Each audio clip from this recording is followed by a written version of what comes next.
Credibility నాది ఉంటుంది brother. నిజమైన బుద్ధి గల వారు క్రెడిబిలిటీ నమ్ముతారు. ఓకే, ఎందుకంటే నా క్రెడిబిలిటీ ఏంది, నేను చెప్పేటప్పుడే డిస్క్లైమర్ వేస్తారు. ఓకే, ఇప్పుడు ఏంది ఆయన ఈయన మీద సినిమా తీసారు, చాలా మంది మీద సినిమాలు వచ్చినాయి. అందులో మన ఉస్మాన్ యూనివర్సిటీలో అతి చేశారు కదా, జార్జి మీద సినిమా తీసిండు. ఆయన తీస్తే ఏంది, వాళ్ళు ఏదో ఒక పాయింట్ పట్టుకొని కోర్టులో కేసేస్తారు.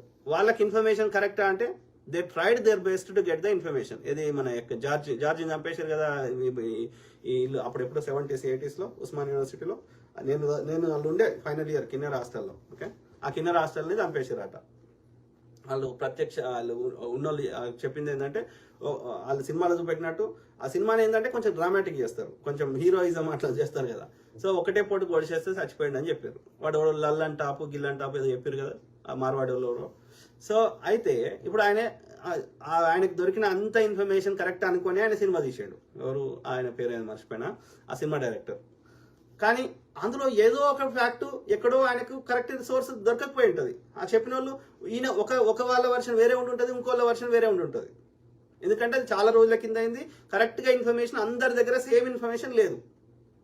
కారణం వాళ్ళతో ఉన్న అనుభవం ఎక్స్పీరియన్స్ వేరే ఉండొచ్చు, వీళ్ళతో ఉన్న ఎక్స్పీరియన్స్ వేరే ఉండొచ్చు. సో కాబట్టి 100% అక్యురేట్గా ఇన్ఫర్మేషన్ పట్టడం 100% ఎవరికి సాధ్యం కాదు అని చెప్పి ఆయన సినిమా తీయకుండా ఊక్కోలేడు కదా. సినిమా తీసాడు. సినిమా తీయకుండా ఏం చేస్తారు, ఎవడో వాడు కొట్టుకుపోతాడు. ఇక ఈ తలకాయ నొప్పి ఎందుకని ఏం చేసిండు, మొత్తం ఆయన స్టోరీ అయినప్పటికీ ఇది ఆయనను చూసి ఇన్స్పిరేషన్గా తీసుకున్న ఇది ఒక కల్పిత గాథ అని ఆయన డిస్క్లైమర్ రాశాడు. ఇట్లా చాలా సినిమాలకు అవుతున్నాయి. ఇలా మొన్న చావా సినిమా తీసి వాడు ఫేక్ ప్రాపగండా సినిమా తీసి మళ్ళీ వాడు ఈ కోర్టుకు పోతే సారీ చెప్తున్నాడు.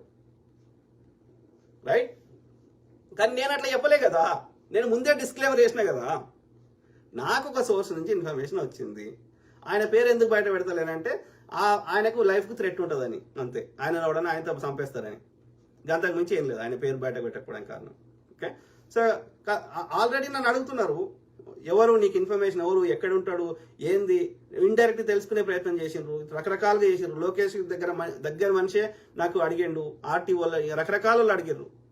అయినా నేను చెప్పలేదు, ఎందుకంటే నాకు తెలుసు ఆయన అంటే ప్రవీణ్ పగడాల బ్రదర్ని చంపిన వాళ్ళు ఆయన చంపడం 2 నిమిషాలు పని కదా వాళ్ళకి. కాబట్టి ఆయన ప్రాణానికి థ్రెట్ ఉంటుంది కాబట్టి చెప్తలేదు. కానీ ఆయన ఎందుకు తన ప్రాణాలు లెక్క చేయకుండా ఎందుకు మనకి ఇన్ఫర్మేషన్ షేర్ చేస్తున్నాడు? ఎందుకంటే ఇది ఆయనకు ఈ పాస్టర్స్ మీద కానీ క్రిస్టియానిటీ మీద కానీ ఈ యొక్క ప్రవీణ్ పగడాల బ్రదర్ మీద కానీ ఆయనకు ప్రేమ ఉంది అని మనకు అర్థమవుతుంది. అందుకని ఆయన కష్టపడి ఇన్ఫర్మేషన్ తెలుసుకునే ప్రయత్నం చేస్తుండు. దీన్ని ఒక్కదాని నుంచి చేయలే, నాకు ఇంకా వేరే ఇన్ఫర్మేషన్ షేర్ చేసిండు. మన ఏది ఈ యొక్క ఆర్గాన్స్ ఎట్లా ఎక్స్పోర్ట్ చేస్తున్నారు అనేది ఆర్జికర్ హాస్పిటల్, ఇట్లా 17 హాస్పిటల్ ఉన్నాయంట ఇండియాలో. కలకత్తాలో మొన్న జరిగింది కదా ఇన్సిడెంట్. సో అది లక్షల కోట్ల వర్త్ ఆర్గాన్స్, కిడ్నీస్, లివర్స్ ఈ యొక్క దుబాయ్కి, మిడిల్ ఈస్ట్ కంట్రీస్కి ఎక్స్పోర్ట్ అవుతున్నాయంట. నాకు ఎన్ని వీడియోలు, ఎంత ఇన్ఫర్మేషన్ షేర్ చేసిండో. తర్వాత ఆయనతో మళ్ళీ నేను ఏదైనా బయట పెడతా అనుకొని అన్ని డిలీట్ చేసిండు. తర్వాత ఒక వారం తర్వాత చూస్తే లేవు. ఓకే, సో అది చేయమన్నాడు. నాకు చేయాలంటే చదువుకొని చేయాలంటే నాకు ఒక వారం రోజులనే పడుతుంది అవన్నీ కరెక్ట్గా అర్థం చేసుకుంటే, అవన్నీ డాట్స్ కనెక్ట్ చేయాలంటే. సో మళ్ళీ ఎప్పుడన్నా అడిగి చేద్దాం. కాకపోతే ఇలా అందరి ప్రాణానికి రిస్క్ ఉంది, ఆయనకే కాదు నాకు కూడా రిస్క్ ఉంది ఇవన్నీ ముచ్చట చెప్పడం. ఇప్పుడు ఇవన్నీ తెలిసినా ఇండియాలో చెప్పమని చూద్దాం, చెప్పరు. 7 అరెస్ట్ చేసి లోపల వారు ఎత్తారు, 7 చంపుతారని భయపడతారు. అయినా నేను ధైర్యం చేసి చెప్తున్నా అంటే నన్ను అప్రిషియేట్ చేయాలి. ఓకే, శ్రీనివాస్ యాదవ్ హిందూ అని పెట్టుకున్నాం. తెలుసుకున్నా చిన్న జిఆర్ గురించి నాకంటే ఎక్కువ ఇంకా మీకు తెలుసో తెలియదు. కానీ చిన్న జిఆర్ చేసేది పక్కా వ్యాపారము, వాడు చేసేది ఏమీ లేదు, దొంగ కథలు, దొంగ లెక్కలు. ఒక చెప్పు 4 చెప్పు చూద్దాం.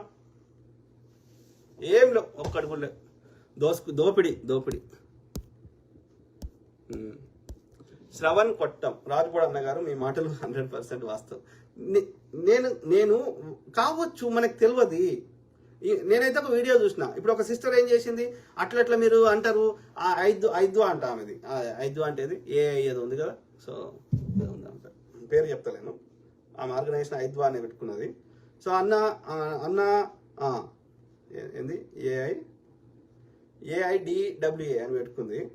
సో అన్న మీరు అట్లా అంటారు ఇట్లా అంటారు, మీకు ఆమె సేవ చేసి ఆమె పదాలు ఆమె చెప్పింది యాజ్ ఇట్ ఈజ్ చెప్తాం.